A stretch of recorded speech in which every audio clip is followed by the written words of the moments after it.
আসসালামু আলাইকুম ভিউয়ার্স, আশা করি সকলে ভালো আছেন। দুইতলা ফাউন্ডেশনের বাড়ি কিভাবে করা হয় এবং দুইতলা ফাউন্ডেশনের বাড়ি করতে কত টাকা খরচ হবে বর্তমান সময়ে, এই বাড়িটি কিভাবে করা হচ্ছে, এই যে সকল প্রশ্ন আপনারা করে থাকেন, তো সকল প্রশ্নের উত্তর এই ভিডিওর মাধ্যমে দেওয়া হবে। তাই ভিডিওটি সম্পূর্ণ না টেনে দেখার অনুরোধ রইল। এবং আপনি যদি আমার চ্যানেলে নতুন হয়ে থাকেন তো চ্যানেলটি সাবস্ক্রাইব করে পাশে থাকা বেল বাটনটি অন করে রাখবেন। নতুন নতুন ভিডিও নোটিফিকেশন আপনার কাছে পৌঁছে যাবে। এবং যদি নিয়মিত সদস্য হয়ে থাকেন আমার চ্যানেলে তো অনেক অনেক ধন্যবাদ। তো এখানে দুইতলা ফাউন্ডেশন করা হচ্ছে 16 মিলি রড দ্বারা। তো দেখতে পাচ্ছেন প্রতিটা কলমে রয়েছে 4টি করে 16 মিলি রড এবং এখানে প্রতিটি ব্যাচ করা হয়েছে দেখতে পাচ্ছেন 4 ফিট বাই 4 ফিট।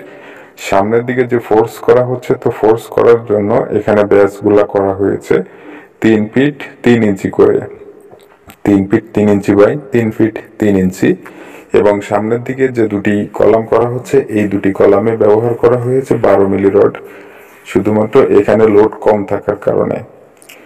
তো এই যে বাড়িটি করা হচ্ছে, বাড়িটি করা হবে 1100 স্কোয়ার ফিট থাকবে ফ্লোরে এবং দ্বিতীয় তলায় গিয়েও একই স্কোয়ার ফিট থাকবে, কারণ এখানে সাইডে বাড়িয়ে নেওয়া হবে না।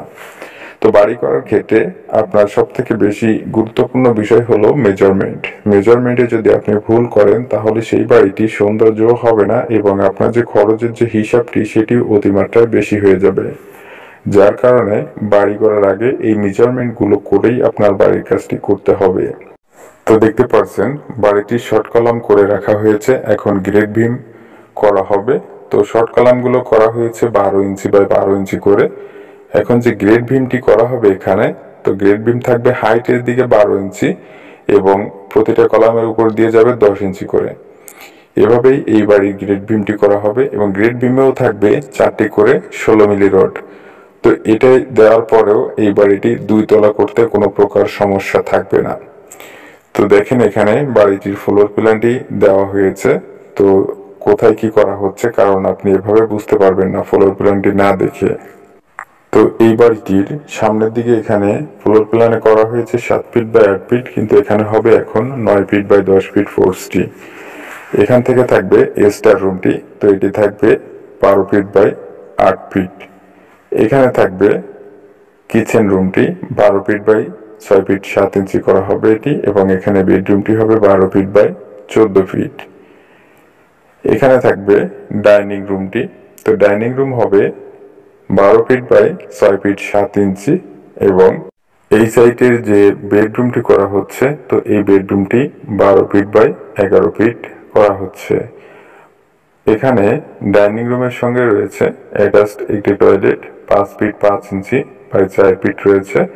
এখানে রয়েছে কমন একটি toilet 5 feet 9 inch by 4 feet এবং এখানে 35 ফিট 10 ইঞ্চি থাকবে এবং এদিকটাই থাকবে 4 ফিট 4 ইঞ্চি। এখানে যে বেডরুমটি থাকবে এটি থাকবে 12 ফিট বাই 10 ফিট এবং অপর সাইডের যে বেডরুমটি এটিও থাকবে 12 ফিট বাই 10 ফিট।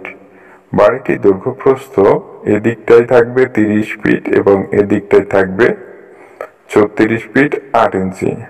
সর্বমোট বাড়িটির মোট স্কোয়ার ফিট হবে 1100 স্কোয়ার ফিট এবং এখানে জায়গার প্রয়োজন হয়েছে 2.53 শতক জায়গা, 1.53 কাঠা জায়গায় বাড়িটি নির্মাণ করা হচ্ছে।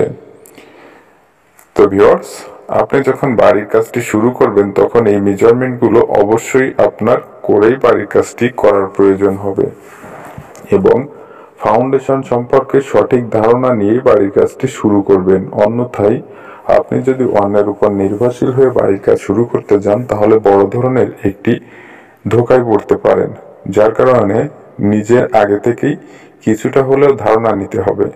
তো এই যে বাড়িটি করা হচ্ছে, এভাবে করার পরেও বাড়িটিতে খরচ আসবে 15 লক্ষ টাকার মতো। তো কিছু টাকা কম বেশি হতে পারে যেহেতু কাজটি চলমান রয়েছে এবং এই বাড়িটির আরো অনেক আপডেট পাবেন আমার এই চ্যানেলের মাধ্যমে এবং নতুন নতুন ভিডিও আপডেট পেতে অবশ্যই চ্যানেলটি সাবস্ক্রাইব করে সঙ্গেই থাকবেন। তো তো ধন্যবাদ সম্পূর্ণ ভিডিওটি দেখার জন্য। ভালো থাকবেন, সুস্থ থাকবেন। আসসালামু আলাইকুম।